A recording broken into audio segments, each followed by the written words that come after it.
Hello everyone, कैसे हो आप सभी। आई होप आप बहुत ही अच्छे होंगे। तो आज के इस लेक्चर में हम स्टार्ट करेंगे एम्बेडेड सिस्टम का यूनिट 5 का वन शॉट लेक्चर।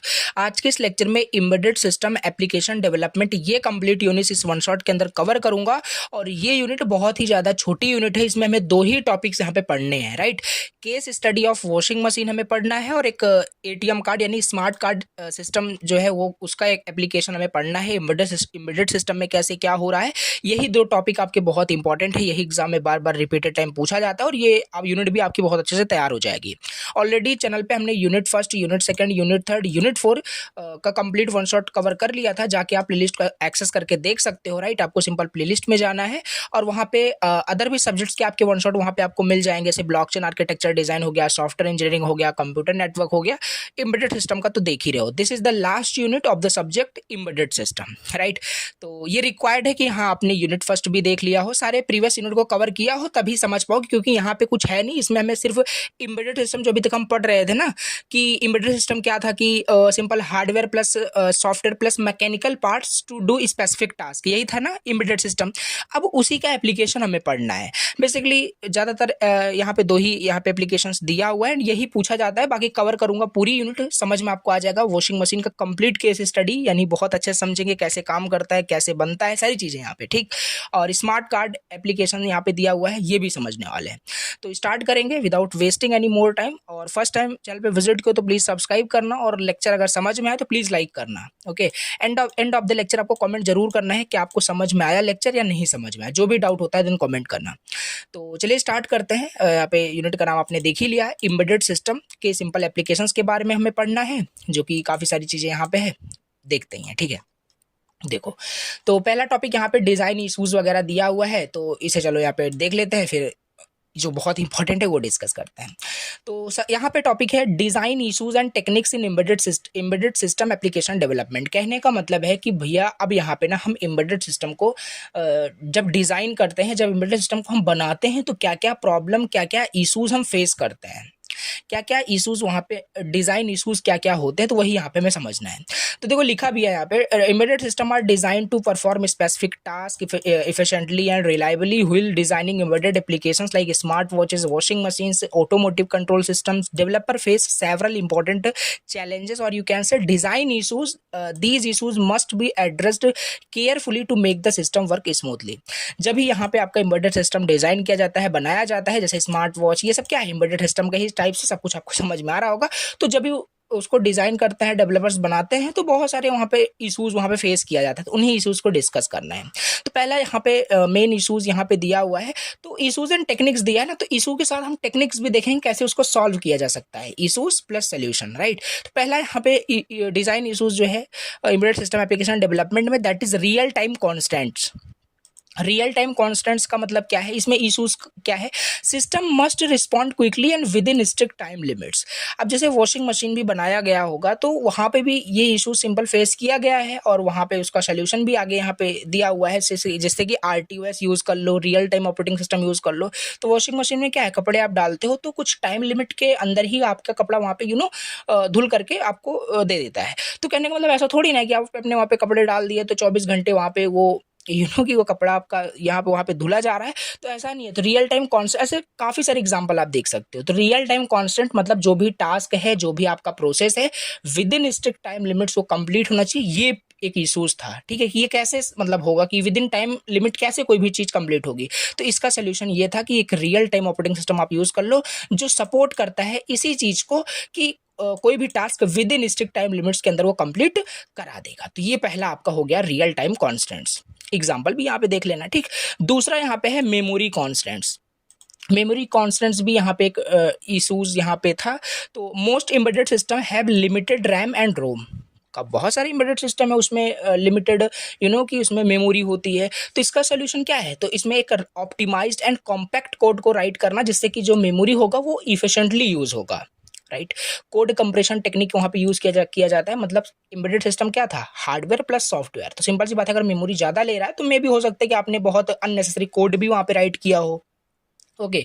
तो कोड को ऑप्टिमाइज तरीके से राइट करना, ये इससे क्या होगा, मेमोरी की जो मतलब यूटिलाइजेशन होगा वो इफिशिएंटली हो पाएगा। तो ये भी हमारा यहाँ पे इसका इश्यूज हमने समझा, इसका टेक्निक्स दिख लिया कैसे हम सॉल्व कर सकते हैं। सॉल्व इसी तरीके से कर सकते हैं, ऑप्टिमाइज कोड लिखो, कॉम्पैक्ट कोड लिखो, तो ऑटोमेटिकली आपका मेमोरी का यूटिलाइजेशन बहुत इफिशिएंटली होगा। तो रियल टाइम कॉन्स्टेंट्स हो गया, मेमोरी कॉन्स्टेंट्स हो गया।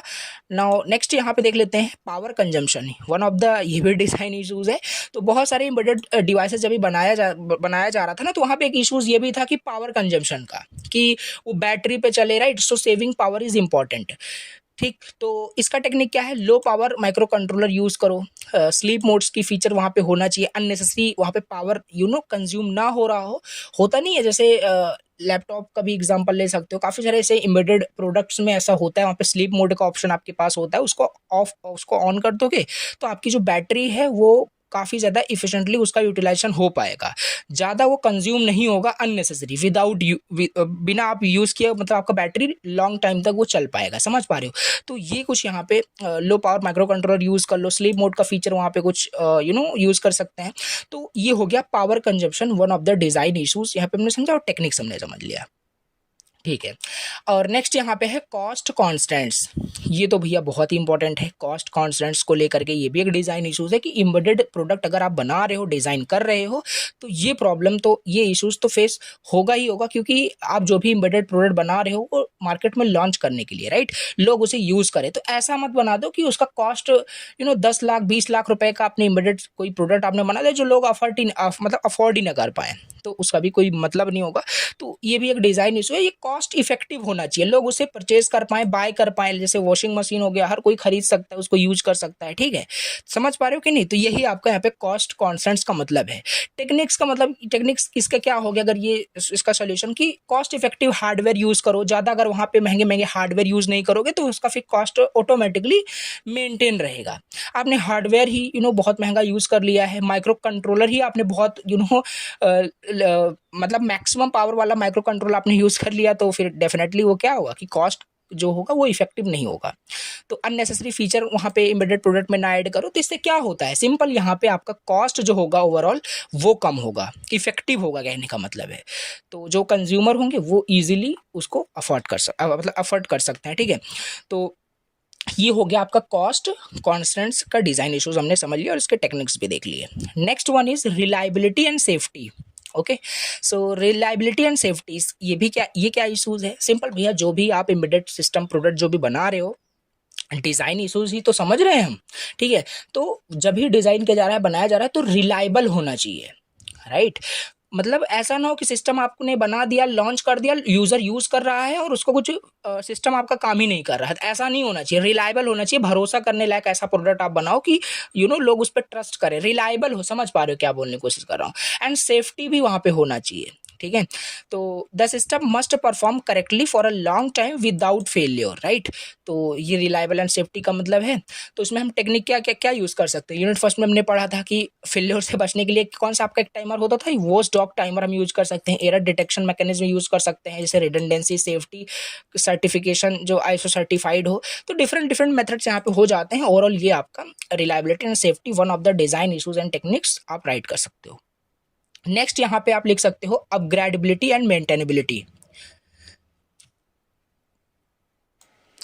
तो नेक्स्ट यहाँ पे डिज़ाइन इश्यूज एंड टेक्निक्स हो सकता है अपग्रेडेबिलिटी एंड मेंटेनेबिलिटी का, राइट। इसका मतलब क्या है कि भैया जो भी आप इमीडिएट प्रोडक्ट आप जब भी आपने डिज़ाइन किया उसको अपग्रेड भी किया जा सके, राइट। इस चीज़ को, इस पॉइंट ऑफ व्यू को भी देखा जाता है कि ऐसा नहीं कि उस इमीडिएट प्रोडक्ट को आपने बना दिया। जैसे वॉशिंग मशीन का एग्जांपल ले लो, डिफरेंट डिफरेंट टाइप्स के, डिफरेंट डिफरेंट मॉडल्स के वहाँ पे नए नए वॉशिंग मशीन आ रहे हैं और अपडेट होते रहते हैं, अपग्रेड होते रहते हैं और उसको मेंटेन भी करना ईजी है। तो इस टाइप की भी यहाँ पे प्रॉब्लम्स यहाँ पे मेंशन कर सकते हो। तो फर्मवेयर अपग्रेड सपोर्ट वहाँ पे हम यूज़ कर सकते हैं, मॉड्यूलर सॉफ्टवेयर आर्किटेक्चर यूज़ करें जिससे उसको कोड को अपडेट करना काफ़ी ईजी हो। इन शॉर्ट अगर हम समझें, ये 6 पॉइंट आपको लिखने हैं अगर डिज़ाइन इश्यूज एंड टेक्निक्स पूछा जाता है, वन ये मोस्ट इंपॉर्टेंट आपका ये मतलब इसको नोट कर लेना, अच्छे से इसको पढ़ना है। ठीक है, तो डिज़ाइन इश्यूज एंड टेक्निक्स ये हो गया, 6 पॉइंट आपको राइट करने हैं। तो इन शॉर्ट देखें कि designing and embedded system is not just about writing code, खाली वहाँ पे सिर्फ बना के छोड़ ही नहीं देना है एम्बेडेड सिस्टम को, प्रोडक्ट को। It requires careful planning of hardware, software, real time performance, power, cost and user needs, right. तो इन सब प्रॉब्लम को सिंपल हमें सॉल्व करना होता है। तो ये हो गया। अभी नेक्स्ट यहाँ पे हम समझ लेते हैं, नेक्स्ट टॉपिक है embedded application development process, right. And I think ये यूनिट थर्ड के अंदर ऑलरेडी हमने डिस्कस कर ही लिया था, बाकी यहाँ पे फिर से आ गया है तो फिर से समझ लेते हैं, ठीक है। अब यहाँ पे हमें समझना है एम्बेडेड प्रोडक्ट को जब हम बनाते हैं, मतलब एम्बेडेड एप्लीकेशन डेवलपमेंट जब हम करते हैं तो उसमें प्रोसेस क्या होता है। कहने का सिंपल यहाँ पे मतलब ये है, आपसे प्रोसेस पूछ रहा है कि कोई भी एम्बेडेड प्रोडक्ट जब बनाओगे कैसे बनाओगे, कुछ फेजेस कुछ स्टेप्स होते होंगे ना, तो उन्हीं स्टेप्स को आपको क्या करना है, एक्सप्लेन करना है। ये हाँ यूनिट थर्ड के अंदर हमने ऑलरेडी इसे डिस्कस कर लिया था, वही सेम स्टेप्स यहाँ पे मैंने अगेन राइट कर दिया है, तो इसे चलो डिस्कस कर लेते हैं, देख लेते हैं। तो यहाँ पे जब हम एम्बेडेड सिस्टम के डिज़ाइन करने की बात करते हैं ना, जैसे वॉशिंग मशीन हमें बनाना है या स्मार्ट कार्ड बनाना है, मतलब एटीएम कार्ड जैसे एम्बेडेड सिस्टम वो भी है, ठीक है, कार कंट्रोलर हो गया, तो हम स्टेप बाय स्टेप कुछ प्रोसेस वहाँ पे यूज़ करते हैं, राइट। तो अब यहाँ पे कौन कौन से स्टेप यूज़ करते हैं, 6 इंपॉर्टेंट स्टेप्स हम यूज़ करते हैं, तो चलो डिस्कस करते हैं। पहला स्टेप क्या है, रिक्वायरमेंट एनालिसिस, ये वही है, राइट, एग्जैक्टली वही सारी चीज़ें हैं।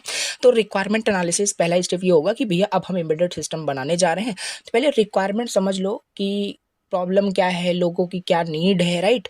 रिक्वायरमेंट को समझना, first of all understand what the system needs to do, कि जो भी सिस्टम आप बनाओ कि वो करेगा क्या, कि कोई ना कोई प्रॉब्लम होगी, उस प्रॉब्लम का सोल्यूशन बना रहे हो। सिंपल सी बात है, प्रॉब्लम क्या थी, वॉशिंग मशीन क्यों बनाया गया, प्रॉब्लम ये थी लोग खुद से कपड़े धुलते थे, राइट, प्रॉब्लम होती थी। तो उस टाइप की रिक्वायरमेंट, मतलब जो मार्केट की रिक्वायरमेंट है उसको क्या करना। अब यहाँ पे एक्चुअली हम डिज़ाइन नहीं करना है, बट हाँ थोड़ा सा अंडरस्टैंडिंग बिल्ड कर रहे हैं। तो प्रॉब्लम को हमने समझ लिया, रिक्वायरमेंट को समझ लिया कि हाँ ये जो भी हम सिस्टम बनाएंगे वो ये चीज़ करेगा, ठीक है, समझ लिया हमने रिक्वायरमेंट। हमने अब उससे रिलेटेड हम क्या करेंगे, इन्फॉर्मेशन को कलेक्ट करेंगे, राइट, कि हार्डवेयर स्पेसिफिकेशंस क्या होगा इस टास्क को कंप्लीट करने के लिए, परफॉर्मेंस टारगेट्स कैसे होने वाला है, फास्ट होगा या स्लो होगा, क्या होगा, फंक्शनैलिटी, सारी चीज़ें यहाँ पे ना गैदर की जाएगी, कहने का मतलब है कलेक्ट किया जाएगा। जैसे एक एग्जांपल ले लो, स्मार्ट कार्ड सिस्टम को ही मान लेते हैं, बनाया जाएगा, तो उसमें रिक्वायरमेंट एनालिसिस क्या होगा, हम डिसाइड करेंगे कि इसमें how much memory it needs to and how it's secure, right. तो ये सारी चीज़ें यहाँ पे देखी जाएगी। तो रिक्वायरमेंट एनालिसिस का मतलब समझ में आपको आ गया होगा। लाइन टू लाइन नहीं याद किया जाता है, आपको मैं हमेशा बताता हूँ, ये पॉइंट आपको याद रहेगा, कहानी अंदर आप बिल्कुल लिख सकते हो, ठीक है। तो पहला पॉइंट ये हो गया रिक्वायरमेंट एनालिसिस। दूसरा है आपका सिस्टम डिज़ाइन। अब यहाँ पे आप ओवरऑल क्या करोगे, अपने जो भी अपने एम्बेडेड सिस्टम आप बनाने जा रहे हो उसका एक ओवरऑल स्ट्रक्चर तैयार करोगे, उसका एक आर्किटेक्चर बनाओगे, राइट, कि सिस्टम मतलब कि कैसे दिखेगा at the end of the development, जब डेवलप हो जाएगा तो कैसे दिखेगा। जैसे एग्जांपल ले लो, कार भी, जैसे कार के नए नए मॉडल जब बनाए जाते हैं तो ऐसा थोड़ी ना होता है यार कि सिंपल सी बात है कार बनाना है तो कार को डायरेक्ट बना दो, पहले उसका एक आर्किटेक्चर बनाया जाता है, पेन एंड पेपर का यूज़ करके सिंपल उस पर बना के देखा जाता है कैसे ये ओवरऑल हमारा कार का पूरा सिस्टम दिखने वाला है, सिस्टम डिज़ाइन किया जाता है। यहाँ पे बस वही करना है, जैसे कुछ भी इमीडिएट प्रोडक्ट हम बना रहे हैं तो उसका ओवरऑल स्ट्रक्चर पहले बना दो, ओवरऑल स्ट्रक्चर पहले डिज़ाइन कर दो, बस यही होता है सिस्टम डिज़ाइन का मतलब, ठीक है। तो इससे क्या दिखता है कि इससे हमें सारी चीज़ पता चल जाती है, कैसे जो हमारा मतलब सॉफ्टवेयर है, कैसे पूरा जो प्रोडक्ट है कैसे वो दिखेगा, क्या चीज़ होने वाला है, उसमें क्या क्या कंपोनेंट्स होंगे, सब कुछ यहाँ पे हमें समझ में आ जाता है, ठीक है। तो एक कुल मिलाकर के कहने का मतलब है ओवरऑल कि क्लियर एंड ऑर्गेनाइज्ड एक plan before writing the code, right. Actual development start करने से पहले हम एक ऑर्गेनाइज्ड गोल प्लान वहाँ पे क्रिएट करते हैं, सिस्टम डिज़ाइन का मतलब। अब थर्ड स्टेप में क्या होगा, सॉफ्टवेयर डेवलपमेंट। अब इस फेज़ में क्या होगा कि सॉफ्टवेयर को डेवलप किया जाएगा। फिर से बता रहा हूँ, यूनिट फर्स्ट के अंदर ही 10 बार आपको डेफिनेशन बताया था, embedded system is equal to hardware plus software plus mechanical parts to do specific task. तो यहाँ पे सॉफ्टवेयर भी डेवलप किया ही जाएगा, सिंपल सी बात है। तो अब यहाँ पे सॉफ्टवेयर डेवलपमेंट होगा, डिफरेंट प्रोग्रामिंग लैंग्वेज का यूज़ करके, एम्बेडेड सी होता है उसका यूज़ करके आप यहाँ पे कोड कर सकते हैं। तो यहाँ पे ओवरऑल कोडिंग की जाती है, ठीक है। ऑप्टिमाइज कोड यहाँ पे राइट किया जाता है, मेमोरी लिमिट्स का भी ध्यान दिया जाता है। तो ये चीज़ है, मतलब कि एक मॉड्यूलर कोड यहाँ पे राइट किया जाएगा सॉफ्टवेयर डेवलपमेंट फेज़ के अंदर, ठीक है। तो ये थर्ड फेज़ हो गया। फोर्थ में आपका टेस्टिंग एंड वैलिडेशन होता है। टेस्टिंग एंड वैलिडेशन मीन्स अब यहाँ पे जो भी सिस्टम आपने बनाया, ठीक है, आपने सारी चीज़ें हार्डवेयर डेवलपमेंट, अब देखो यहाँ पे 6 स्टेप्स में थोड़ा सा इसको शॉर्ट फॉर्म में लिखा है। थर्ड यूनिट में हमने 8-9 स्टेप्स देखे थे, इसमें हार्डवेयर डेवलपमेंट है, फिर सॉफ्टवेयर डेवलपमेंट है, वो भी राइट कर सकते हो या यही राइट कर देना, कोई दिक्कत नहीं। अब यहाँ पे टेस्टिंग एंड वैलिडेशन मतलब आपने जो भी सिस्टम बनाया उसे पहले खुद के एंड पे चेक कर लो, मतलब कि वो प्रोडक्ट सही से काम कर रहा है कि नहीं कर रहा है। में भी हो सके कि आपने प्रोडक्ट बना दिया और अगर ये फेज आपने इग्नोर कर दिया तो और यूज़र उसे यूज़ कर रहा है तो आपका सिस्टम फेल हो जाएगा, जो कि फिर वो सही नहीं होगा। तो टेस्टिंग एंड वैलिडेशन करना इंपॉर्टेंट ये फेज है, मतलब कि पहले खुद चेक कर लो वो प्रॉपरली काम कर रहा है कि नहीं, सारे कंडीशंस को सेटिस्फाई कर रहा है कि नहीं, उसमें बग्स, परफॉर्मेंस इशूज़, कंपैटिबिलिटी। जैसे एग्जांपल ले लो, वॉशिंग मशीन जब भी बनाया गया होगा तो पहले खुद उसे टेस्ट किया गया होगा, राइट? नहीं पता चले उसमें यूज़र के लिए लॉन्च कर दिया गया, कपड़े उसमें एग्जांपल समझ सकते हो, कपड़े उसमें डाले गए और कपड़े धुल ही नहीं जा रहे, राइट? तो प्रॉब्लम वहाँ पे हो जाएगा। तो टेस्टिंग एंड वैलिडेशन यही है कि उसको यूज़ करके देखा जाएगा एक्चुअली, ठीक, बिफोर लॉन्चिंग। ओके, अब फिफ्थ स्टेप में क्या होगा, इंटीग्रेशन। इंटीग्रेशन इज मतलब इसका मतलब क्या है, इंटीग्रेशन मतलब यही जो ऊपर आपने देखो सिस्टम डिज़ाइन आप वहाँ पे करोगे, सॉफ्टवेयर बनाओगे तो सब अलग अलग आपने वहाँ पे डिज़ाइन कर लिया। तो आपको ओवरऑल एक सिस्टम बनाना है ना, अलग अलग थोड़ी ना, आपको सॉफ्टवेयर को अलग यूज़ करना है, हार्डवेयर को अलग यूज़ करना है, नहीं, आपको एक इंटीग्रेटेड सिस्टम चाहिए, आपको एक कंप्लीट डेवलप्ड सिस्टम चाहिए, ठीक है? तो उसको इंटीग्रेट करना होगा। अब यहाँ पे जो भी सारी चीज़ें हैं, जो भी हमने सॉफ्टवेयर बनाया, जो भी हार्डवेयर हमने बनाया, सबको क्या करो, इंटीग्रेट करो, को डिज़ाइन किया जाएगा यहाँ पे। तो वो आपका इंटीग्रेट हो जाएगा। इंटीग्रेट होने के बाद अब उसे वहाँ पे आप डिप्लॉय कर सकते हैं, यहाँ पे एक राइट कर सकते हो, डिप्लॉयमेंट का लिख सकते हो या नहीं लिखो, कोई दिक्कत नहीं, ठीक है? तो ये चीज़ें हैं। 6 स्टेप्स में क्या करोगे फिर यहाँ पे, ऑप्टिमाइजेशन। ऑप्टिमाइजेशन का मतलब वही मेंटेन रखना या अपडेट रखना, अपग्रेड करते रहना। तो ये होता है यहाँ पे ऑप्टिमाइजेशन का सिंपल मतलब। तो यहाँ पे बस वही है कि ऑप्टिमाइज़ करना, कि जो भी सिस्टम है उसको इन फ्यूचर क्या करना, अपग्रेड करना, अपडेट रखना, ये ऑप्टिमाइजेशन का मतलब है, राइट? तो सिस्टम को हमेशा फास्ट रखना। तो ये सारी चीज़ें 6 स्टेप्स, अगर यहाँ पे आपसे डेवलपमेंट प्रोसेस पूछा जाता है तो आप इन 6 स्टेप्स को राइट कर सकते हो। बाकी आपने प्रीवियस सारे यूनिट को कवर किया ही होगा, तो ये चीज़ तो आपको पहले से आती थी, यहाँ पे मैंने फिर भी आपको एक्सप्लेन कर दिया, तो वो चीज़ भी यहाँ पे आप राइट कर सकते हैं। अभी यहाँ पे नेक्स्ट अगला टॉपिक यहाँ पे डिस्कस करते हैं, जो कि वेरी वेरी वेरी इंपॉर्टेंट यहाँ पे टॉपिक है। यहाँ पे मैं नोट्स में भी, जब नोट्स आप डाउनलोड करोगे, लिंक, हाँ by the way link description box में दिया है, आप 5 यूनिट का कंबाइन नोट्स डाउनलोड कर सकते हो। और यहाँ पे मैं राइट कर दूंगा, बहुत इंपॉर्टेंट है। 2 ही टॉपिक मैं स्टार्टिंग बताया, 2 ही टॉपिक आपको इस यूनिट से मिलने वाला है, एग्जैक्टली एज इट इज़ मिलेगा। या केस स्टडी वॉशिंग मशीन का पूछा जाए या स्मार्ट कार्ड सिस्टम का, अब यहाँ पे दोनों को इन डिटेल समझेंगे, बहुत बहुत इंपॉर्टेंट है। चलो देखते हैं। वॉशिंग मशीन का केस स्टडी। वॉशिंग मशीन क्या है, मुझे नहीं लगता आपको बताना पड़ेगा, यूज़ करते हो आप, राइट? तो सिंपल सी बात है, ये वॉशिंग मशीन जो है आपका एक एम्बेडेड सिस्टम है, राइट? अब इसको हम डिज़ाइन करना, मतलब यहाँ पे समझने वाले हैं, एक्चुअली यहाँ पे नहीं डिज़ाइन करेंगे, बट हाँ समझेंगे इसको बनाया कैसे गया, इसमें पार्ट्स क्या क्या होते हैं। कहने का मतलब एक वर्ड में समझे, वॉशिंग मशीन का पोस्टमार्टम करना है, राइट? तो कैसे सारी चीज़ें ये काम करती है, इसके अंदर क्या क्या कंपोनेंट्स होते हैं, क्या क्या इसमें प्रॉब्लम्स आती हैं, कैसे डिज़ाइन किया गया है, सब कुछ यहाँ पे मैं वॉशिंग मशीन के बारे में समझ लेना है, कितने टाइप्स के वॉशिंग मशीन होते हैं, सारी चीज़ें। तो washing machine have becomes one of the essential gadgets in modern day life. कहानी लिखी हुई है कि हमारे दैनिक जीवन में कितना ये हेल्पफुल डिवाइस, मतलब हेल्पफुल, मतलब एक गैजेट है बोल सकते हो। There are a great help in the washing cloth. तो डिफरेंट डिफरेंट चीज़ें यहाँ पे कहानी लिखी लोगे। अब देखो यहाँ पे समझो, जो वॉशिंग मशीन है ना, टिपिकली सपोर्ट 3 फंक्शनल मोड्स। याद रखना इंपॉर्टेंट है, यहीं से कहानी स्टार्ट होती है। जो वॉशिंग मशीन होता है ना, वो 3 फंक्शनल मोड पे काम करता है। पहला, या तो आपका वॉशिंग मशीन हो सकता है फुली ऑटोमेटिक मोड में आपका वॉशिंग मशीन काम कर रहा हो, दूसरा सेमी ऑटोमेटिक मोड में काम कर सकता है, तीसरा मैनुअल मोड में काम कर सकता है। 3 टाइप्स के होते हैं। फुली ऑटोमेटिक मोड में ये होगा कि सिंपल, जब भी आपका वॉशिंग मशीन स्टार्ट हो जाता है तो it performs all operation independently without user interface. समझ रहे हो? फुली ऑटोमेटिक, सब कुछ ऑटोमेटिक वहां पे काम करता है। After completion of the entire process it notify the user. आप देखो थोड़ा सा यहाँ पे आइडेंटिफाई भी कर सकते हो कि जो भी सिस्टम करंट टाइम में आप यूज़ कर रहे हो वो कौन से टाइप में आता है, तो यहाँ पे देखा जा सकता है। तो अभी इसको हम समझ लेते हैं। फुली ऑटोमेटिक मोड का सिंपल मतलब क्या है, कि ऑटोमेटिक वो सिस्टम सारा जो ऑपरेशन है वो परफॉर्म करेगा विदाउट यूजर इंटरफेस। अब सिस्टम ऑटोमेटिकली क्या क्या सेंस करेगा, क्लोथ की quality, requirement of water temperature, right, amount of detergent क्या होने वाला है, लोड, वॉश साइकिल टाइम क्या होने वाला है, it adjust and perform all operation accordingly. सारी चीज़ें यहाँ पे ऑटोमेटिकली सिस्टम खुद करेगा, यहाँ पे यूजर का कुछ यहाँ पे रोल नहीं होगा, ठीक है? चलिए, ये फुली ऑटोमेटिक मोड का मतलब यही होता है। अब सेमी ऑटोमेटिक मोड का फिर मतलब क्या होता है, देखो सेमी ऑटोमेटिक मोड का ये है, washing conditions are predefined. Once the user selects a mode, the system performs the task based on the preset parameters. After completion, it informs the user about the status. ये semi automatic होता है, मतलब कि ये completely ना तो automatic होता है ना तो कम्प्लीटली मैनुअल होता है, ये बीच का होता है और ये फुली ऑटोमेटिक हो जाता है। अब मैनुअल मोड समझो यहाँ पे, राइट। थर्ड यहाँ पे मैनुअल मोड है, the user manually select the desired operation, और ज़्यादातर आप यही देखते हो, ठीक है, आप देख भी सकते हो। इसमें यूज़र क्या करेगा, डिजायर्ड कंडीशंस को वहाँ पे डिफरेंट डिफरेंट बटन्स होता है, उनको सिलेक्ट करेगा, जितने टाइम्स उसको रोटेट करना है, मतलब जिसको जितने टाइम उसको क्लोथ को समझ रहे हो। तो यहाँ पे क्या होगा कि मैनुअली सारी चीज़ें की जाती हैं, राइट। वॉश करना है, क्या करना है, सारी चीज़ें यहाँ पे मैनुअली यहाँ पे की जाती है। User must provides input such as wash time क्या होने वाला है, अमाउंट ऑफ वाटर यूज़र ही डिसाइड करता है, लोड साइज क्या, सब यूज़र ही डिसाइड करता है। तो after entering the data the user start the machine manually, on completion of the task the system notify the user. तो ये भी यूज़ होता है। तो तीन चीज़ें यहाँ पे हैं, fully automatic mode, semi automatic mode and manual mode. समझ पा रहे हो, ये तीन तरीके से जो है यहाँ पे फंक्शनल आपके मोड यहाँ पे वॉशिंग मशीन के अंदर होते हैं। ये चीज़ें आपको समझ में आ गई। अब देखो, अब आओ यहाँ पे समझ लेते हैं टाइप्स ऑफ वॉशिंग मशीन। कितने टाइप्स के आपके वॉशिंग मशीन होते हैं, राइट।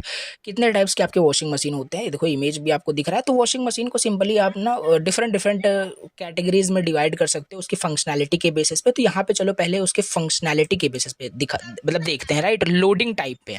तो एक आपका यहाँ पे क्या है, फ्रंट आपका लोडिंग हो जाएगा, और यहाँ पे तो यहाँ पे हम पहले लोडिंग टाइप पे डिस्कस करते हैं वॉशिंग मशीन कितने टाइप का होता है। मतलब कि एक तो आपका होता है फ्रंट लोडिंग, दूसरा होता है टॉप लोडिंग, राइट।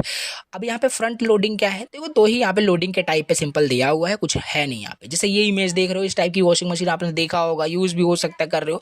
तो क्या होता है सिंपल, ये आपका फ्रंट लोडिंग वॉशिंग मशीन होता है, ठीक है। इस टाइप से आपका ये दिखता है। तो जनरली अगर बात करिए, हैवियर होता है वेट में, making them harder to move, right. Once the wash cycle starts the machine can not be stopped, open to add clothes, right. तो यहाँ पे कुछ लिखा हुआ है, पॉइंट्स ये आपको पढ़ने हैं। ये ऑफर करता है बेटर वॉशिंग परफॉर्मेंस को, मोर एफिशिएंट होता है in terms of water and power usage, suitable होता है डेलिकेट वॉश करने के लिए, and may require maintenance due to serviceable parts, takes longer to compare a wash cycle. तो ये छोटे छोटे पॉइंट्स कुछ लिखने हैं फ्रंट लोडिंग वॉशिंग मशीन पे। तो आई होप आप यहाँ पे राइट कर लोगे, ठीक है। तो ये आपका हैवियर होता है वेट में, और एक बार अगर ये स्टार्ट हो जाता है तो ये मतलब कैन नॉट बी स्टॉप्ड जब तक अंटिल जब आपका यहाँ पे क्लॉथ वॉश नहीं हो जाता। तो ये कुछ इस टाइप से यहाँ पे दिखता है। इसका कुछ डायग्राम भी, स्केच वगैरह बना सकते हो अगर पूछा जाता है।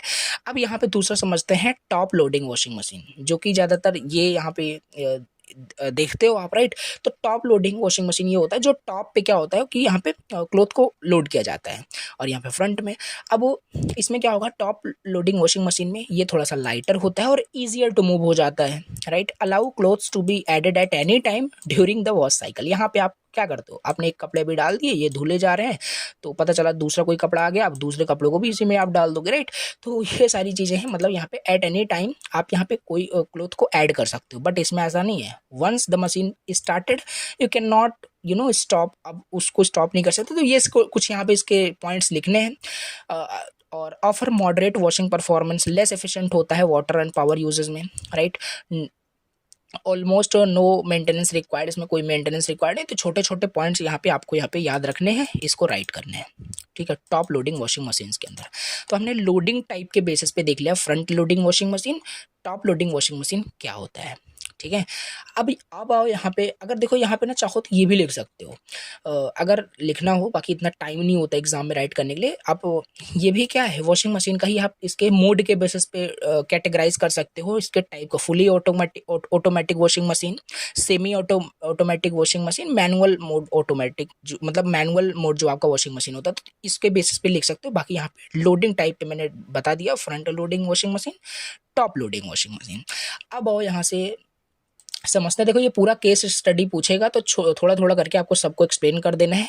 कभी कभी ऐसे पूछ लेता है कि डिज़ाइन स्टेप्स बताओ वॉशिंग मशीन्स का क्या होता है, तो वो चीज़ भी आपको हमें बतानी पड़ेगी। ये भी काफ़ी ज़्यादा इंडिविजुअल मैं आपको बता रहा हूँ, ये इंडिविजुअल भी आपको बहुत इंपॉर्टेंट है, ठीक है। तो डिज़ाइन स्टेप्स क्या है वॉशिंग मशीन का, कहने का मतलब, अब हम जब हम बात कर रहे हैं कि एम्बेडेड सिस्टम यानी वॉशिंग मशीन को जब हम बनाएंगे, तो एम्बेडेड सिस्टम का तो डेवलपमेंट हमने फेज समझ लिया, अभी जस्ट समझा 6 स्टेप को जो हमने समझा था।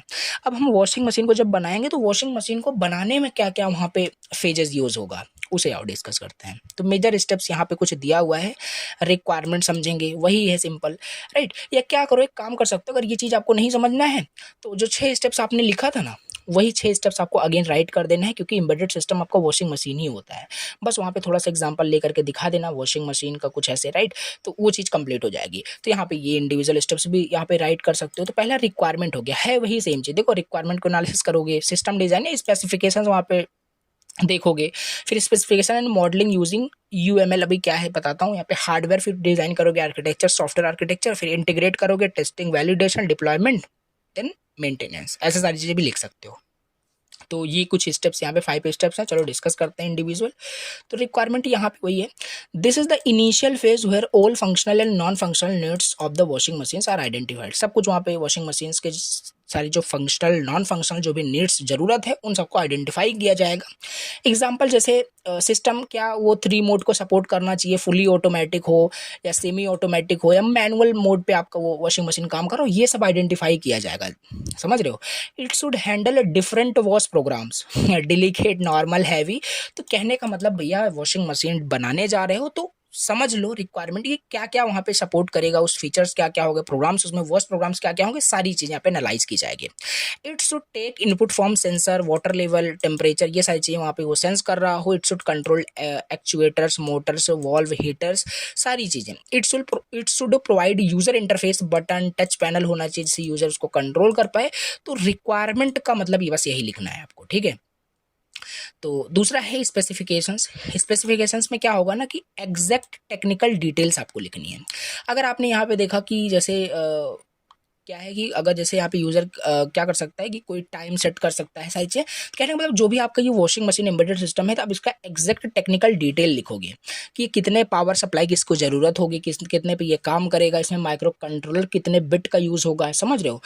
तो और इसमें सेंसर कौन सा यूज़ होने वाला है, मोटर कौन सा यूज़ होने वाला है, सब एग्जैक्ट टेक्निकल डिटेल यहाँ पे डिस्कस की जाएगी, क्योंकि उसको यूज़ करके ही तो बनाओगे, समझ रहे हो। तो ये आपको यहाँ पे लिखना है। तो यहाँ पे वही लिखना है कि now we write down the exact technical details of the washing machine based on the requirements. Requirement जो थी उसी के बेस पे अब हम टेक्निकल डिटेल्स को राइट करेंगे कि हाँ 220 वोल्ट पे आपका काम करेगा, माइक्रो कंट्रोलर आपका यूज़ होगा सारे फंक्शंस को परफॉर्म करने के लिए, सेंसर होगा यहाँ पे वाटर लेवल को सेंस करने के लिए, टेम्परेचर को देखने के लिए, एक मोटर होगा जो रोटेट करेगा पूरे ड्रम को, ठीक है, और एक हीटर होगा जो वाटर को क्या करेगा, वार्म रखेगा। तो बटन होगा डिफरेंट डिफरेंट। तो ये सारी चीज़ें यहाँ पे स्पेसिफिकेशंस के अंदर आ जाती हैं। नाउ अब यहाँ से थोड़ा सा आपको डायग्राम भी बनाना है, क्योंकि बहुत ज़्यादा थ्योरी लिखोगे तो डायग्राम भी वहाँ पे बनाना ही बनाना है। तो ये कुछ है आपका क्या डेटा फ्लो डायग्राम है वॉशिंग मशीन का, कि वॉशिंग मशीन के अंदर कैसे डेटा डिफरेंट डिफरेंट आपके उसमें प्रोग्राम मतलब जो कंपोनेंट होते हैं उनमें फ्लो करता है, ठीक है। तो क्या क्या यहाँ पे आपको दिख रहा है, वाटर टेम्परेचर प्रोब दिख रहा है आपको, सेफ्टी कटआउट स्विचेस दिख रहा है, वॉश प्रोग्राम सिलेक्टर दिख रहा है, राइट। और ये माइक्रो कंट्रोलर है जो सारी ऑपरेशंस को क्या कर रहा होगा, परफॉर्म कर रहा होगा, सिंपल। ड्रम मोटर यहाँ पे है, हीटर यहाँ पे है, और वेस्ट सक्शन पंप है, इंडिकेटर है। चाहो तो इन मतलब एक एक करके सारे कंपोनेंट को भी एक्सप्लेन कर सकते हो, और यहाँ पे किया भी हूँ, इसको भी यहाँ पे समझ लेते हैं, ठीक है। तो ये जरूर आपको बनाना है थोड़ा सा फ्लो चार्ट टाइप का, कैसे वॉशिंग मशीन के अंदर सारे कंपोनेंट काम करते हैं। तो ये चीज़ इंपॉर्टेंट है। अब इन्हीं के पार्ट्स को चलो समझ लेते हैं कि ये सब क्या है, जो हीटर है, माइक्रो कंट्रोलर, बाकी सारी चीज़ें आपको आ रही होगी। वाटर टेम्परेचर प्रोब जो वाटर के टेम्परेचर को सेंस कर रहा होगा, मतलब कि देख रहा होगा। तो अब इसी को समझते हैं। तो 3 मेन सेक्शन में ये डिवाइड किया गया है, फर्स्ट, सेकंड एंड थर्ड, ठीक है। तो पहला चलो समझते हैं इनपुट डिवाइस। लेफ्ट साइड जो आप देख रहे हो ना, इसको थोड़ा माइंड में रखना है। ये लेफ्ट वाला आपका पूरा इनपुट डिवाइस काम कर रहा है, जो इनपुट देगा माइक्रो कंट्रोलर को, ये प्रोसेस करेगा, देन इट गिव्स आउटपुट। अब पहला यहाँ पे है लेफ्ट साइड में इनपुट डिवाइस। अब इसमें बहुत सारे आपके कंपोनेंट है जो इन्फॉर्मेशन को सेंड करने के लिए माइक्रो कंट्रोलर में यूज होते हैं। जैसे पहला है वाटर टेम्परेचर प्रोब, वहाँ पे था वाटर टेम्परेचर प्रोब यहाँ पे है। अब ये क्या करता है, यहाँ पे वही कहानी लिखी है, ये मेजर करता है कि कोई भी जो वाटर है कितना हॉट है कितना कोल्ड है, और टेम्परेचर भेजता है माइक्रो कंट्रोलर को। दूसरा यहाँ पे क्या है, सेफ्टी कटआउट स्विचेस यहाँ पे है, इसकी बात की जा रही है। ये क्या करता है, ये simple, these are the safety sensor ये होता है, लाइक डोर लॉक्स हो गया, ओवर हीट हो गया, राइट, होता नहीं है वॉशिंग मशीन जब तक आप डोर को लॉक नहीं करोगे आपकी वो स्टार्ट नहीं होता मशीन, तो डिफरेंट डिफरेंट चीज़ें यहाँ पे हैं। So they stops the machine if there is a danger और फॉल्ट, तो पूरा मशीन वहाँ पे क्या होता है, बंद हो जाता है ऑटोमेटिकली, कुछ भी अगर वहाँ पे कोई फॉल्ट हो जाता है तो सेफ्टी कटआउट स्विचेस ये हो गया। Wash program selector, this is where the user select the type of wash, like quick wash करना है, हैवी वॉश करना है, तो ये चीज़ें बिल्कुल आपको समझ में आ रही होगी। तो इन तीन कंपोनेंट्स को यहाँ पे हमें एक्सप्लेन कर देना है दो दो लाइन में। अब यहाँ पे क्या है नेक्स्ट, माइक्रो कंट्रोलर, ये तो यूनिट फर्स्ट में ही डिटेल से देखा था। माइक्रो कंट्रोलर क्या है, ये तो ब्रेन है पूरा वॉशिंग मशीन का, जहाँ पे सारी प्रोसेसिंग हो रही है, समझ रहे हो। तो ये इनपुट लिया, राइट, इनपुट डिवाइसेस से उसे प्रोसेस करेगा, आपको आउटपुट देगा। तो अब आउटपुट डिवाइस को समझते हैं, जो राइट साइड में ये डिफरेंट डिफरेंट चीज़ें हैं, ड्रम मोटर हीटर ये सारी चीज़ें, इसे भी आओ एक एक लाइन में समझ लेते हैं। तो इधर क्या है, ड्रम मोटर, ये रोटेट करेगा ड्रम को टू वॉश और स्पिन द क्लोथ्स, ठीक है। Heater heats the water to the desired temperature. Waste suction pump क्या करेगा, जो भी डर्टी वाटर होगा वो drum from the drum during draining वो सब कलेक्ट करता है, यानी कि सक करता है सिंपल पूरे वाटर को, वेस्ट को। ये हो गया। इंडिकेटर यानी लाइट्स अप और सोज मैसेज वॉशिंग डोन एरर या क्या मतलब प्रॉब्लम है, तो वो इंडिकेटर भी वहाँ पे होता है। तो ये हो गया पूरा, हमने यहाँ पे डेटा फ्लो डायग्राम समझ लिया वॉशिंग मशीन का, कि कैसे कोई भी वॉशिंग मशीन का डेटा फ्लो डायग्राम होता है। ये ऐसे एग्जैक्टली काम करता है कोई भी वॉशिंग मशीन, ठीक है। अब यहाँ पे आगे थोड़ा सा डिस्कस करते हैं, ये चीज़ें हमने समझ लिया। और ये भी हम किसके अंदर यहाँ पे थे, ठीक है, तो वो उसको भूलना नहीं है, ये चीज़ हम पढ़ रहे थे, ये चीज़ पढ़ रहे थे। हमने यहाँ पे समझ लिया, रिक्वायरमेंट्स देख ही लिया था। दूसरा हमने स्पेसिफिकेशंस, यहाँ पे हम देखो रिक्वायरमेंट्स हमने समझा ना, रिक्वायरमेंट्स एंड फिर स्पेसिफिकेशंस के अंदर ये सारी चीज़ें फिर हमने डिस्कस की, पार्ट्स वगैरह ये सब देख लिया, ठीक है। अब यहाँ पे हमें नेक्स्ट देखना है सी, मतलब देखना है सी पॉइंट देखना है, जो कि specification modelling using UML, right. अब आओ इसे समझते हैं क्या होता है। देखो यूएमएल का मतलब होता है यूनिफाइड मॉडलिंग लैंग्वेज।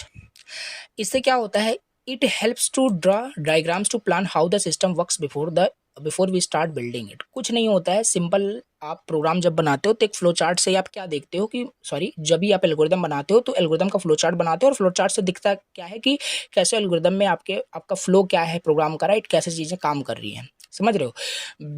मतलब कि before starting to write a program आप एक एल्गोरिदम बनाते हो, तो उसी तरीके से यहाँ पे भी आप क्या करोगे, before we start building the actual machine और सिस्टम, हम यूनिफाइड मॉडलिंग लैंग्वेज का यूज़ करके एक डायग्राम बनाते हैं, डायग्राम को ड्रॉ करते हैं, सिंपल डायग्राम बना करके देखते हैं कैसे वो वॉशिंग मशीन आपका, कैसे वो सिस्टम काम करेगा, बस इतना।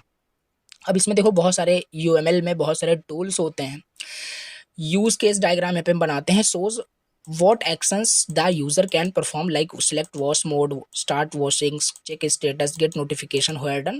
तो ये सारी चीज़ें भी यहाँ पे हम बनाते हैं, डायग्राम क्रिएट करते हैं। स्टेट डायग्राम होता है मतलब कि डिफरेंट डिफरेंट स्टेट से कैसे आपका वो वॉशिंग मशीन मतलब परफॉर्म हो रहा होगा। जैसे आइडल स्टेट में है, वाटर आपने फिल कर दिया, फिर वॉश करेगा, फिर रिंस होगा, स्पिन होगा, फिर डन हो जाएगा आपका। तो ये डिफरेंट डिफरेंट स्टेट डायग्राम भी वहाँ पे बनाया जाता है।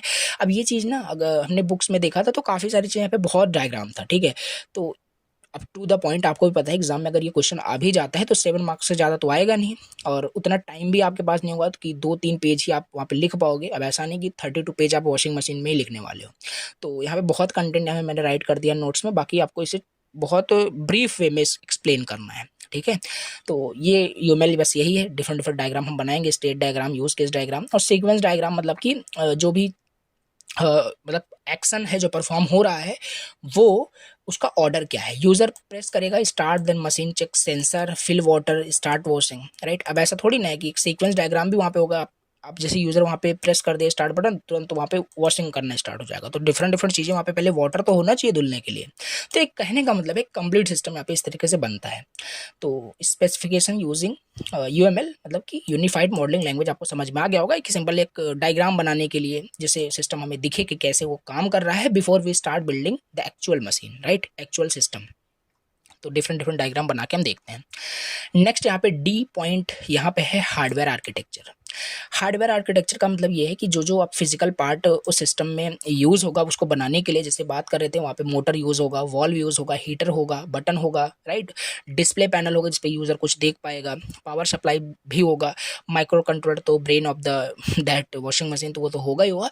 अब इन चीज़ को वहाँ पे हमें क्या करना है, सिंपल डिसाइड करना है कि क्या क्या वहाँ पे हम हार्डवेयर यूज़ करने वाले हैं जो मशीन में ज़रूरत है। तो जैसे हार्ड ये सारी सारी चीज़ें आपको पता है, तो ये सारी चीज़ें वहाँ पे यूज़ होने वाली हैं। डेटा फ्लो डायग्राम में ही देखा था, तो इन सबको वहाँ पे क्या किया जाएगा, सेलेक्ट किया जाएगा, देखा जाएगा, हार्डवेयर का आर्किटेक्चर बनाया जाएगा। All these parts are connected together, ये सारे पार्ट्स सब आपस में कनेक्टेड होते हैं। और जैसे ऊपर आपने डेटा फ्लो डायग्राम में देखा ही था, ये सब याद होना चाहिए, ठीक है। तो सब आपस में कनेक्टेड होते हैं और द माइक्रो कंट्रोलर सब कंट्रोल कर रहा होता है हर चीज़ को। ये हो गया। अब देखो वो चीज़ आपका क्या था जो ऊपर आपने देखा था, वो ब्लॉक आपको क्या था, आपका डेटा फ्लो डायग्राम था वॉशिंग मशीन का, कि वॉशिंग मशीन के अंदर कैसे आपका डेटा फ्लो होता है, ठीक है। अब यहाँ पे है block diagram of automatic washing machine. देखो कोई सा भी, अब आपकी मर्जी है कौन सा आपको डायग्राम बनाना है या कितने बनाने हैं या सब बना देना है। अब यहाँ पे हम ब्लॉक डायग्राम भी समझ लेते हैं कि ऑटोमेटिक वॉशिंग मशीन का जो ब्लॉक डायग्राम होता है वो कैसे होता है, ठीक है। तो वॉशिंग मशीन कंट्रोलर यानी यहाँ पे माइक्रो कंट्रोलर है, अब यहाँ पे डिस्प्ले यूनिट है, राइट। अब ये फ्लो थोड़ा सा जो है आपका यहाँ पे फ्लो चार्ट टाइप से यहाँ पे बनाया गया है, राइट। एग्जैक्टली वॉशिंग मशीन जैसे दिखता है वैसे नहीं दिखेगा, उसके अंदर के पार्ट्स आपको समझने हैं बस, ठीक है। तो डिस्प्ले यूनिट है, वॉशिंग मशीन कंट्रोलर है, वॉशिंग रिंसिंग ड्राइंग, और यहाँ पे कंट्रोल यूनिट है जो कंट्रोल करेगा जो भी यूजर का एक्शन होगा। वॉल्व कंट्रोल यूनिट यहाँ पे है, वाटर वॉल्व यहाँ पे है, ड्रेन वॉल्व है, load water detergent door balance trap sensor unit, different different components हैं। अगेन इन सबको यहाँ पे भी हम क्या कर सकते हैं, एक्सप्लेन कर सकते हैं, ठीक है। ये चीज़ें कैसे काम कर रही है, बाकी इसका डायग्राम बना देना इनफ होगा, ठीक है। अब ये थोड़ी ना एक्सप्लेन करने बैठोगे डिटर्जेंट क्या है, वाटर क्या है, लोड क्या है, ये चीज़ें बस आपको डायग्राम बना देनी है। जो ऊपर आपने डेटा फ्लो डायग्राम में आपने बनाया था वो आपका एग्जैक्टली काम करता है। बाकी इसको भी बना सकते हैं कि ऑटोमेटिक वॉशिंग मशीन का क्या यहाँ पे ब्लॉक डायग्राम होता है, ठीक है। अब यहाँ पे जो आपका लास्ट पॉइंट है, लास्ट स्टेप बोल सकते हो वॉशिंग मशीन को डिज़ाइन स्टेप्स में, वो है आपका सॉफ्टवेयर आर्किटेक्चर। अब यहाँ पे how the program is written and organised, कैसे अब जो भी प्रोग्राम बनाया जा रहा है कैसे उसको राइट किया जाएगा, कैसे उसको ऑर्गेनाइज किया जाएगा, इसमें देखा जाता है इस स्टेप्स में। जैसे सेंसर रीडिंग मॉड्यूल, जब भी सेंसर क्या करेगा, रीड करेगा यूज़र के डेटा को फ्रॉम द सेंसर, तो उसका भी यहाँ पे लॉजिक लिखा जाएगा। कंट्रोल लॉजिक यहाँ पे होगा, जैसे होता नहीं है कि आपने टाइमर सेट कर दिया वॉशिंग मशीन में 15 टाइम्स को आपका रोटेट करेगा मोटर, उसके बाद ऑटोमेटिकली वो क्लोज हो जाएगा, तो वो सब लॉजिक वहाँ पे राइट किया जाता है। एक्चुएटर कंट्रोल मॉड्यूल वहाँ पे राइट किया जाता है। User interface module, scheduler, timer, ये सब जो एग्जांपल आप देख रहे हो ना, सब कुछ वहाँ पे एरर हैंडलिंग भी ऑल्सो होता है, राइट। ऐसा ना हो आपने अभी जस्ट 15 सेकंड के लिए आपने वहाँ पे सेट किया, तुरंत 2 सेकंड के लिए कर रहे हो, तो मतलब वहाँ पे एरर हैंडलिंग भी होती है। तो मेन सॉफ्टवेयर पार्ट्स क्या क्या होते हैं यहाँ पे, सेंसर रीडिंग मॉड्यूल होता है, कंट्रोल लॉजिक मॉड्यूल होता है, एक्चुएटर कंट्रोल मॉड्यूल होता है, user interface module, scheduler, timer, error handling, ये सारे यहाँ पे कुछ सॉफ्टवेयर के पार्ट्स होते हैं जब सॉफ्टवेयर को यहाँ पे मतलब राइट किया जाता है, राइट। जैसे यूज़र सेलेक्ट कर पाएगा नॉर्मल वॉश को, program starts by filling water, फिर चेक करेगा वाटर लेवल को सेंसर से, then it turns on the motor to wash, right. तो ये सीक्वेंस में चलेगा, राइट। तो वो चीज़ हमने ऊपर ही देखी थी कि सीक्वेंस कैसे ऑर्डर मतलब फॉलो होता है, तो ये चीज़ हमने यहाँ पे समझ लिया, ठीक है। तो ये कंप्लीट जो आपने देखा ना case study of the washing machine, इससे आपको बहुत सारी चीज़ समझ में आई होगी, राइट। ये कैसे यहाँ पे क्या फ्लो होता है, कैसे इसका सारे कंपोनेंट्स क्या क्या होते हैं, समझ में आपको आ गया होगा। तो ये case study of washing machine हमने इन डिटेल से समझ लिया, जो कुछ भी आ सकता था, ठीक है। अगर case study of washing machine पूछेगा तो सब लिखना है आपको थोड़ा थोड़ा करके, कोई इंडिविजुअल पूछ ले, डिज़ाइन स्टेप से पूछ ले, तो बस यही सब आपको एक्सप्लेन करना है, ठीक है। अब यहाँ पे हम अपना अगला टॉपिक डिस्कस करते हैं, देख लेते हैं क्या है। तो अब यहाँ पे अगला टॉपिक हमारे पास है case study of automotive application in embedded system. अब देखो ये डायरेक्टली मैंने बता दिया है, बाकी ये बहुत ज़्यादा इंपॉर्टेंट नहीं है। ऑटोमोटिव एप्लीकेशंस क्या है एम्बेडेड सिस्टम में, तो ये देखते हैं। बाकी इसके बाद है हमारे पास कार्ड का, ठीक है, स्मार्ट कार्ड सिस्टम का, ये काफ़ी इंपॉर्टेंट है। दो ही था मैंने आपको बताया था, बाकी ये भी था सिलेबस में, तो ये भी बस देख लेना है, हमें स्टेप समझ लेना है बस, और कुछ नहीं। तो case study automotive applications in embedded system क्या है, कहने का मतलब एन ऑटोमोटिव एम्बेडेड सिस्टम एक स्मॉल कंप्यूटर सिस्टम होता है, ठीक है, hardware plus software that controls specific function inside vehicles. ये व्हीकल्स का सिंबल ऑटोमोटिव है, तो व्हीकल से रिलेटेड यहाँ पे हमें क्या करना है, स्टडी करना है। तो these systems help improve safety, comfort, efficiency and performance of modern vehicles. अब डिज़ाइन इशूज़ क्या है, right? Design issues in automotive embedded system. Automotive embedded system जब भी हम डिज़ाइन करते हैं, राइट, व्हीकल्स को डिज़ाइन करते हैं, तो डिज़ाइन इशूज़ क्या क्या वहाँ पे होते हैं, ठीक है? तो पहला है रियल टाइम रिस्पॉन्स। भैया one of the design issues ये आपका है, right? System like ABS and air bags must respond in a millisecond, delay can cause accident और सिस्टम फेल्योर। तो रियल टाइम रिस्पॉन्स ये एक डिज़ाइन इशूज़ है कि जब भी आप ऑटोमेटिक एम्बेडेड सिस्टम बना रहे हो तो ये रियल टाइम में काम बिल्कुल रिस्पॉन्स करना चाहिए। जैसे एयर बैग का एग्जांपल तो आपको पता ही है, ठीक है? तो रिलायबिलिटी एंड सेफ्टी भी यहाँ पे ये भी एक आपका डिज़ाइन इशू आप राइट कर सकते हो। System must works even in extreme condition like hot, cold, dusty, wet, failure is not acceptable in any safety critical systems. तो रिलायबल सेफ्टी भी यहाँ पे है। Design issues, power efficiency you can write must consume less power to avoid vehicle drain, और size and weight constants भी होना चाहिए, cost constants भी होना चाहिए, कम्युनिकेशन भी यहाँ पे different embedded system must communicate with each other using can और LIN बस, राइट? तो कुल मिला के आपको ये 6 स्टेप्स याद रखने हैं। बाय द वे अगर ये पूछा जाता है तो राइट कर देना है, बाकी ये पूछा नहीं जाएगा बिकॉज आता नहीं, अभी तक तो नहीं आया, राइट? तो देख लेना ये भी, बाकी कवर करना है हमें पूरा। और अब यहाँ पे फिर से बहुत ही इंपॉर्टेंट डिस्कस करते हैं case study of you can say ATM card और स्मार्ट कार्ड सिस्टम एप्लीकेशन हमें समझना है इसे डिटेल के साथ, लाइक जैसे हमने वॉशिंग मशीन के बारे में समझा। अब case study smart card system application में, तो स्मार्ट कार्ड क्या है? सिंपल एक वही जो आप यूज़ करते हो, लाइक योर ATM कार्ड और ID card, right? Small plastic card होता है, राइट? लाइक ATM कार्ड जो कंटेन करते हैं एक माइक्रोचिप, राइट? अब यहाँ पे वो जो आप ATM कार्ड आपके पास होता है उसमें आप जो चिप देखते हो, राइट, जो या तो आप सिम कार्ड जो आप यूज़ करते हो, राइट, तो सिम के पीछे क्या होता है कि आपका वहाँ पे चिप होता है, माइक्रो चिप होता है, राइट, वो होता है आपका एम्बेडेड सिस्टम, इम्बेड होता है उस पर, राइट, उस कार्ड पे। तो अब उसमें सारी इन्फॉर्मेशन आपकी होती है। जब भी होता नहीं है, जब भी आप ATM कार्ड को ATM में इंसर्ट करते हो तो वो चिप ही अंदर जाती है, राइट? आप चिप को बाहर रख के तब इंसर्ट करो तो कुछ भी वो रीड नहीं करेगा, तो वो चिप के अंदर ही आपका सारा डेटा वहाँ पे इम्बेड होता है। That is an type of embedded system, right? तो उसी के अंदर सारी चीज़ें स्टोर होती हैं और उसी से सारा डेटा आपका प्रोसेस हो जाता है सिक्योरली। अब उन्हीं को हमें स्टडी करना है। तो it can be a contact based, यानी कॉन्टैक्ट बेस्ड आपका स्मार्ट कार्ड हो सकता है, मतलब कि उसे इंसर्ट करते हो किसी रीडर में, राइट? अगर ऐसा कार्ड है जो आप क्या कर रहे हो, किसी रीडर के अंदर उसे इंसर्ट कर रहे हो, तो वो कॉन्टैक्ट बेस्ड हो गया। और यस, जो भी ATM कार्ड हम यूज़ करते हैं वो कॉन्टैक्ट बेस्ड होता है क्योंकि हम उसे एक रीडर के अंदर इंसर्ट करते हैं। कॉन्टैक्ट लेस भी आपका होता है। तो 2 टाइप का यहाँ पे smart card system you can right, और इसे इन डिटेल भी दिखा सकते हो। तो जिसे हम NFC लाइक मेट्रो कार्ड्स और टैप टू पे सिस्टम, जिसमें हम सिंपल टैप टू पे सिस्टम लाइक उस तरीके से यूज़ करते हैं, तो वो कॉन्टैक्ट लेस होता है, जिसमें हमें इंसर्ट करने की ज़रूरत नहीं होती है। रियल लाइफ एग्जांपल जो है स्मार्ट कार्ड का, बैंक ATM कार्ड, ये तो बहुत यूज़ कर ही रहे हो। क्रेडिट कार्ड हो गया, मेट्रो कार्ड्स हो गया, राइट?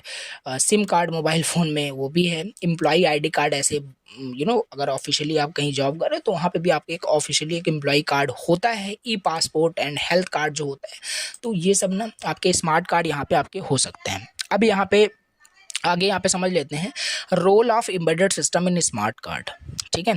अब ये जो स्मार्ट कार्ड, चलो ठीक है, हम समझ रहे इसमें एम्बेडेड सिस्टम का क्या रोल है। इसमें एम्बेडेड सिस्टम का वही है जो सिंपल वो चिप है ना, जो आपको मैं बता रहा था अभी कि जिसमें सारी इन्फॉर्मेशन स्टोर थी, वो है आपका एम्बेडेड सिस्टम, उसको हमें स्टडी करना। अब देखो, the chip inside the card is an embedded system that stores personal data securely, like card holder name, balance, has a processor to perform secure operation, pin check, encryption, works with very low power and limited space, right? तो वो चीज़ है, वही है आपका यहाँ पे embedded system का role आता है स्मार्ट कार्ड के अंदर। की फीचर्स की बात करें तो सिक्योरिटी, पोर्टेबिलिटी, स्पीड, ड्यूरेबिलिटी, तो सारे फीचर वहाँ पे होते हैं, राइट? ये फीचर्स भी आपको राइट कर देने हैं। तो यहाँ पे हमने यहाँ पे कुछ स्मार्ट कार्ड के बारे में हमने डिस्कस किया क्या होता है। अब यहाँ पे थोड़ा सा समझते हैं इसके कंस्ट्रक्शन के बारे में। मोस्ट इंपॉर्टेंट जो है, ऐसे ही पूछा जाएगा case study of smart card system के बारे में एक्सप्लेन करें, उसके कंस्ट्रक्शन कैसे होता है। तो इसमें भी कुछ स्टेप्स हैं, जैसे वॉशिंग मशीन्स में आपके कुछ स्टेप्स थे, तो यहाँ पे इन सारे स्टेप्स को यहाँ पे आओ समझ लेते हैं। तो पहला हमारे पास है designing. Constructions of a smart card में पहला स्टेप्स है डिज़ाइनिंग। इसका मतलब क्या है, देखो ये फर्स्ट स्टेप यहाँ पे है in building a smart card. In this stage we decide the technical details like clock speed, how fast the chip works, memory size, how much data it can store, type of operating system क्या use होगा वहाँ पे, add any extra features needed. It's like planning the blueprint of a smart card. यानी जो भी smart card बनाया जाएगा तो ऐसा ही होता है सिंपल। जब भी आप अपने एटीएम कार्ड को ऑर्डर करते हो, राइट, आपने वहाँ पे ऑर्डर प्लेस करते, फिर आपको वहाँ पे आपको एटीएम कार्ड मिल जाता है। तो सिंपल सी बात है, ये सारी चीज़ें वहाँ पे इम्प्लीमेंट बिल्कुल हो रही होंगी, राइट। तो ऐसा नहीं कि बस सारी चीज़ें हम थ्योरेटिकली समझ रहे हैं। तो वहाँ पे भी सारा जो आपका पर्सनल इन्फॉर्मेशन होता है वो उस चिप के अंदर स्टोर कर दिया जाता है, जिससे उसका उसमें सारा डेटा आपका वहाँ पे स्टोर होता है। तो कुल मिला के एक ब्लूप्रिंट तैयार करना आपके स्मार्ट कार्ड का, ये डिज़ाइनिंग के अंदर हो जाएगा, ठीक है। फर्स्ट स्टेप होता है building a smart card. Second one is chip fabrication. Chip fabrication मतलब this is the second step where the actual chip is created. जो चिप आप देखते हो ना, उस चिप को यहाँ पे क्या किया जाता है, एक्चुअली यहाँ पे क्रिएट किया जाता है, ठीक है। इस स्टेप्स में चिप फैब्रिकेशन में it involves mounting the silicon chip on the plastic card. This chip is the heart of the smart card. सोचो वही है, अगर आप अपने एटीएम कार्ड से उस चिप को क्या करो, निकाल लो किसी तरीके से, तो क्या वो एटीएम कार्ड आपका एटीएम कार्ड रह जाएगा? तो ये नहीं रह जाएगा। Simple it is one of the कह सकते हो कि हर्ट होता है आपके उस एटीएम कार्ड का, आपके स्मार्ट कार्ड का, ठीक है।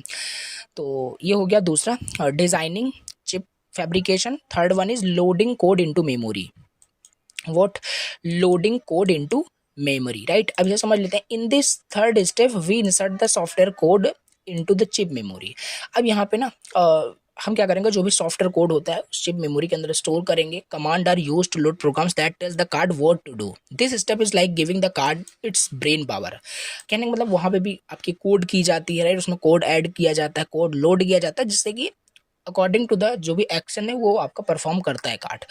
डेटा लोडिंग इनटू मेमोरी, फिर डेटा भी लोड किया जाएगा। Now the card is ready to store data like a user name, card number और balance. This step ensure that the smart card can work in a real life application like metro station और ATMs, right. तो ये चार steps आपको यहाँ पे right करने हैं, राइट। एक बार फिर से देख लेते हैं। Construction of a smart card में पहला है डिजाइनिंग है, चिप फैब्रिकेशन है, second loading code into memory, data loading into memory हो गया। अब after all these steps the smart card is ready to be used. इन सारे स्टेप्स के बाद क्या होता है, जब इनको हम कंबाइन करते हैं तो हमारा जो एटीएम कार्ड होता है, जो भी स्मार्ट कार्ड होता है, उसे हम सिक्योरली एफिशिएंटली यूज कर सकते हैं, लाइक बैंकिंग, ट्रांसपोर्ट या कहीं पे भी जो भी कार्ड बनाया गया है, ठीक है। और इसका थोड़ा सा डायग्राम भी बनाना है आपको, अगर ये पूछा जाए तो, राइट।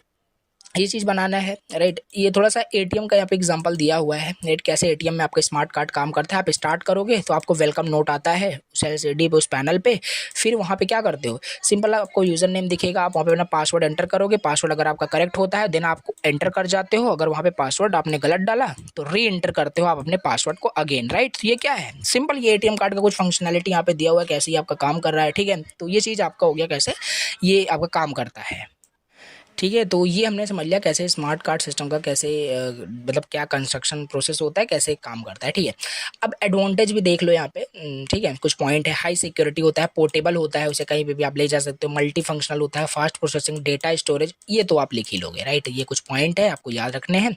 एडवांटेज भी हमने यहाँ पे समझ लिया। और एप्लीकेशंस भी देख लो स्मार्ट कार्ड सिस्टम का कहाँ एप्लीकेशंस होता है, मुझे नहीं लगता आपको बताना पड़ेगा, पहले ही हमने देख लिया real life example. Banking card है, ट्रांसपोर्ट में यूज़ होता है, हेल्थ केयर का, आइडेंटिटी कार्ड्स में, मोबाइल सिम कार्ड का एग्जांपल राइट कर दो एप्लीकेशन में, right. Access control, e commerce, education में। तो ये ओवरऑल हमने यहाँ पे कर लिया कंप्लीट डिस्कस स्मार्ट कार्ड कैसे काम करता है, और इसी के साथ आपका कंप्लीट यूनिट हो गया राइट फिनिश। ओके, एक बार चलो मैं आपको फिर से सिलेबस दिखा देता हूँ कि सारे टॉपिक्स मैंने कवर किए, दो ही यहाँ पे इंपॉर्टेंट थे, उसी को हमने इन डिटेल में यहाँ पे देखा। बहुत छोटी यूनिट थी आपकी, पहले ही बताया था मैंने आपको। Embedded system application development, real life में डिज़ाइन इशूज़ हमने और टेक्निक्स भी देखा। केस स्टडी हमने वॉशिंग मशीन का इन डिटेल ब्रेक किया, और उसी में फिर हमने ऑटोमेटिव एप्लीकेशंस भी देख लिए थे, राइट। कुछ स्टेप्स थे, व्हीकल्स में कैसे डिज़ाइन करते, क्या चीज़ होता है। स्मार्ट कार्ड सिस्टम एप्लीकेशंस को भी हमने यहाँ पर डिस्कस किया, इसके एप्लीकेशन, इसके एडवांटेज, सारी चीज़ें। तो इस तरीके से हो गया आपका यूनिट 5 एम्बेडेड सिस्टम का कंप्लीट, राइट। तो और इसी के साथ आपका कंप्लीट जो है सिलेबस भी हो गया finish. Unit 1, unit 2, unit 3, unit 4, unit 5 का पूरा सिलेबस यहाँ पर एम्बेडेड सिस्टम को हमने डिस्कस कर लिया। देखो किसी भी पॉइंट पे अगर आपको कुछ भी डाउट होता है तो आप बिल्कुल कमेंट करना, या कुछ भी आपको डाउट, आपके पर्सनल कोई भी डाउट होता है वो मैं जरूर उस पर एक अनदर लेक्चर बना के आपको बताऊंगा। ठीक है, thank you very much for watching the lecture. Other subjects के भी जाके आप वन शॉट जरूर कंप्लीट करिए, इजी एक्सप्लेनेशन के साथ आपको सारी चीज़ें वहाँ पे समझने को मिल जाएगी। Computer network, software engineering, embedded system का तो कर ही लिया आपने, ब्लॉकचेन आर्किटेक्चर डिजाइन और भी वहाँ पे आपको वन शॉट मिल जाएंगे। थैंक यू वेरी मच, पहले मिलते हैं नेक्स्ट लेक्चर में। Bye bye, thank you so much.